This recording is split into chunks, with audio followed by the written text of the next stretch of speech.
نہ کھیلی جائے۔ اس سے پہلے مرید کے میں ایسے واقعات ہو چکے، بلو ایریا اسلام آباد میں ایسے واقعات ہو چکے، اور آزاد کشمیر میں بھی پچھلے احتجاج کے وقت بالکل اسی طریقے سے گولی چلی تھی اور بیچارے معصوم شہریوں کو شہید کر دیا گیا تھا۔ ایک بار پھر خون کی ہولی کھیلنا شروع کی گئی ہے۔ پچھلے ولاگ میں تفصیل سے آپ کے سامنے رکھا تھا کہ یہ سب کچھ کیا ہو رہا ہے۔ رات گئے کئی طرح کی خبریں آئیں۔ ایک تو یہ پتا چلا کہ انٹرنیٹ بند کر دیا گیا ہے، موبائل فون بند کر دیا گیا ہے، ساتھ ہی ساتھ کشمیر ایکشن کمیٹی کو کالعدم قرار دے دیا گیا ہے۔ اب حیرانی کی بات یہ ہے کہ کشمیر ایکشن کمیٹی کسی سیاسی جماعت کے طور پر رجسٹرڈ ہی نہیں تھی۔ وہ کون سا الیکشن لڑتے ہیں اپنے نشان پر، یا انہوں نے کوئی سیاسی جماعت رجسٹر کروا رکھی تھی؟ وہ تو آزاد کشمیر کے سٹیزنز کی ایک آپ یہ کہیے کہ تحریک ہے۔ ایک وہ اپنے مطالبات لے کر سامنے آئے ہیں۔ پچھلے ولاگ میں آپ سب کو بتایا کہ کوئی اسٹیشنری کی دکان چلاتے ہیں، تو کوئی ریڈی بان ہے، تو کوئی وکیل ہے، عام شہری ہیں جنہوں نے بغیر سیاسی جماعت کے ایک کشمیر ایکشن کمیٹی بنائی ہے جس کے تحت وہ اپنے مطالبات سامنے رکھ رہے ہیں۔ اب یہ جو پونچھ سیکٹر میں جو لیڈ کر رہے تھے کشمیر ایکشن کمیٹی کو عمر نذیر، ان پر اور ان کے ساتھیوں پر یہ جو رینجرز اہلکاروں نے سیدھی فائرنگ کی، جس سے پتا چلا کہ عمر نذیر زخمی ہوئے اور ان کے قریبی ساتھی جہانزیب شہید ہو گئے ہیں۔ یہ پونچھ میں ہونے والا جو نیا کارنامہ ہے یا افسوسناک واقعہ ہے، یہ ظاہر ہے جلتی پر تیل کا کام کرے گا اور خدا نخواستہ لوگوں کے دلوں میں وہ نفرتیں سما دے گا جو ہم پاکستان کے بہت سارے اور علاقوں میں دیکھتے ہیں اور سوچتے ہیں کہ معاملات اتنے خراب کس طریقے سے ہو گئے۔ خود ہی سوچئے کہ بار بار یہاں سے یہ ریکویسٹ کر رہے ہیں کہ آزاد کشمیر اور گلگت بلتستان یہ پاکستان کے دوسرے علاقوں کی طرح کے علاقے نہیں ہیں۔ آپ کو وہاں پر بہت ہی محتاط ہونا چاہیے۔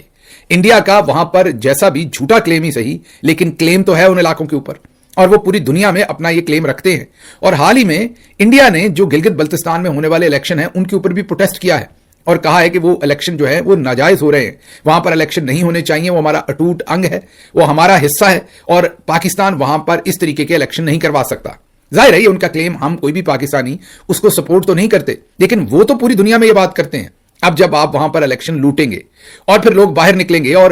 اپنا پرامن احتجاج کریں گے، جو ان کا حق ہے پرامن رہتے ہوئے احتجاج کرنے کا، اور ان پر گولی چلے گی، اور بالکل اسی طرح جیسے پونچھ میں آج ذیشان نامی ذیشان کہہ دیا معذرت، شاہزیب نامی جو نوجوان ہے اسے شہید کر دیا گیا۔ یہ مجھے بتائیے اس سے انڈیا ایکسپلائٹ کرے گا یا نہیں؟ انٹرنیشنل فورم کے اوپر بھی کرے گا، میڈیا پر بھی کرے گا۔ اور جیسے آج ہمیں بلوچستان کی سمجھ نہیں آتی کہ بلوچستان کے جو نوجوان ہیں بندوق اٹھا چکے ہیں، پاکستان سے علیحدگی کے نعرے لگاتے ہیں، ان کے دلوں میں اتنی نفرت، یا وہ اتنا دور پاکستان سے کیسے چلے گئے؟ خدا نخواستہ اگر ہم نے اپنی روش برقرار رکھی تو آج سے 10 15 20 سال بعد شاید آزاد کشمیر کے نوجوانوں کے بیہیویئر کی بھی بہت سارے لوگوں کو سمجھ نہ آئے۔ لیکن یہاں یہ بات ذہن میں رکھیے کہ بلوچستان کے اندر یہ تمام حرکتیں کرنے کے لیے انڈیا کو براستہ افغانستان آنا پڑتا ہے اور بہت سارے پاپڑ بیلنے پڑتے ہیں۔ یہاں پر ویسے حالات نہیں ہیں۔ انڈیا چاہتا ہے کہ آپ ذرا سی غلطی کریں اور وہ اس جلتی کے اوپر تیل ڈالیں اور اپنا کام یا اپنا کارنامہ انجام دیں۔ ظاہر ہے انڈیا کو بھی آپ سے بہت ساری شکایات یا تکلیفیں ہیں ان کے پوائنٹ آف ویو سے۔ وہ بھی سمجھتے ہیں کہ جو کشمیر ان کے پاس ہے اس کے اندر پاکستان نے بہت ساری سپورٹ کر رکھی ہے ماضی کے اندر، جو مجاہدین وہاں پر کاروائیاں کرتے رہے ہیں۔ وہ سمجھیں گے کہ ہم بھی واپس اپنا جو آپ یہ کہیے کہ قرض ہے وہ واپس لوٹائیں گے، اور اس کے لیے وہ کسی بھی ایسی صورتحال کو بھڑکانے کے لیے بھرپور کوشش کریں گے جس سے ان کو فائدہ ہو۔ یہ ہم ہر روز گزارش کر رہے ہیں یہاں سے کہ آپ ایسے کام نہ کریں، ہوش کے ناخن لیں، لیکن بتدریج جو دماغ خراب ہوا ہے وہ بتدریج جو ہے بڑھتا جا رہا ہے، اور ہر علاقے کے اندر طاقت کے ساتھ، گولی کے ساتھ جو ہے وہ آواز دبانے کی کوشش کی جا رہی ہے۔ اب یہ جو خبر ہے اس نے پریشان کر ہی رکھا تھا، جیسے میں نے آپ کو کہا کہ پچھلی رات کالعدم بھی کیا، انٹرنیٹ بھی بند کیا، وہاں پر ٹیلی فونز بھی بند کیے، موبائل نیٹ ورک بھی بند کیا۔ اس کے ساتھ ساتھ پتہ چلا ہے کہ اسلام آباد پولیس کے 1505 اہلکار اور افسران پر مشتمل ایک خصوصی فورس آزاد کشمیر بھیجی جا رہی ہے یا بھیجی جا چکی ہے۔ اس کے اندر ایک D I G, 2 S S Ps اور 4 ایس پیز کے علاوہ دیگر سینئر اور جونیئر جو افسران ہیں وہ شامل ہیں۔ اس کے اندر جو 1385 کانسٹیبلز شامل ہیں ان میں سے بہت سارے کل تشریف ہی نہیں لائے۔ ایک ایونٹ کیا گیا ان کے لیے جو پولیس لائنز کے اندر تھا، جس سے آئی جی اسلام آباد نے خطاب کرنا تھا، اور یہ جو 1385 اہلکار تھے ان میں سے بڑی تعداد میں اہلکاروں نے اس سیمینار کہہ لیں، اس ایونٹ کو کہہ لیں، وہ جو ایک الوداعی تقریب تھی جس کو آئی جی نے ان کا ذرا جوش بڑھانا تھا کہ آپ نے وہاں پر جا کر کس طریقے سے ظلم و ستم کرنا ہے آزاد کشمیر میں، وہ جو ایک تقریب ہونی تھی اس میں انہوں نے شرکت نہیں کی، مطلب وہ غائب ہو گئے۔ ظاہر ہے وہ کشمیر جانے سے گریزاں ہیں اور وہاں نہیں جانا چاہتے اس آپریشن کو کرنے کے لیے۔ اس کے بعد اخبار نویس یہ رپورٹ کر رہے ہیں، جرنلسٹ اعجاز چیمہ اور دوسرے جرنلسٹ گراؤنڈ سے یہ رپورٹ کر رہے ہیں کہ آئی جی نے اور دوسرے اعلیٰ افسران نے ان پولیس اہلکاروں کو یہ پیغام بھیجا کہ اگر آپ نہ آئے تو آپ کو جیلوں میں ڈال دیا جائے گا، اڈیالہ بھیج دیا جائے گا، آپ پر پرچے درج کر دیے جائیں گے۔ تو کشمیر تو آپ کو ہر صورت جانا پڑے گا.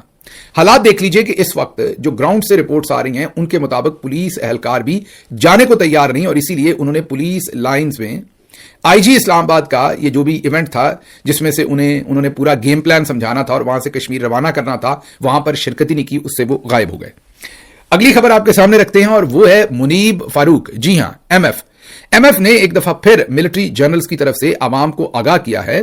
کہ اب یہ بات پتھر پر لکیر ہو گئی ہے کہ اسٹیبلشمنٹ نے, مطلب جرنلز نے, یہ فیصلہ کر لیا ہے کہ وہ تحریک انصاف کو حکومت نہیں دیں گے, گلگت اور آزاد کشمیر دونوں میں نہیں دیں گے. جیتے بھی تو تب بھی فارم 47 پر وہ ان کو ہرا دیں گے. آگے وہ کہتے ہیں کہ وہ اپنی مرضی کے مطابق حکومت نون لیگ کو دیں گے کہیں پر اور کہیں پر گلگت بلتستان کو دیں گے. لگ یہ رہا ہے کہ شاید ایک جگہ نون کو دے دیں, دوسری جگہ جو ہے وہ پیپلز پارٹی کو دے دیں, اور یہ بھی ہو سکتا ہے کہ کیونکہ پیپلز پارٹی سے 28ویں ترمیم میں اب ووٹ لینے ہیں یا 28ویں ترمیم کے اندر سے جو کام کروانا تھا وہ ترمیم کے بغیر پیپلز پارٹی سے کروانا ہے. نون کے پاس تو پنجاب کی حکومت بھی ہے اور سینٹر کی بھی ہے, تو پیپلز پارٹی کو حصہ بقدر جسہ دینے کے لیے شاید آزاد کشمیر اور گلگت بلتستان دونوں ہی دے دیا جائیں. یہ بہرحال آنے والے دنوں میں پتہ چلے گا. ذہن میں رکھیے کہ پیپلز پارٹی کو سندھ تو ان کے پاس ہے ہی ہے, بلوچستان پہلے ہی ان کے پاس ہے, اور مطلب وہ کرتے تو وہاں جرنلز کی حکومت ہے, لیکن نام تو وہاں مارکا وہاں پر بھی پیپلز پارٹی کا استعمال ہو رہا ہے. ویسے کشمیر اور گلگت بلتستان کو بھی ملٹری جرنلز ہی کنٹرول کرتے ہیں, لیکن چلیں وہاں بھی اگر نام کا مارکا بھی پیپلز پارٹی کو مل گیا تو جو 50% ہر جگہ کرپشن ہوتی ہے اس میں 25% تو اپنا حصہ پھر وہ لیں گے ہی لیں گے. تو اس لیے اب یہ فیصلہ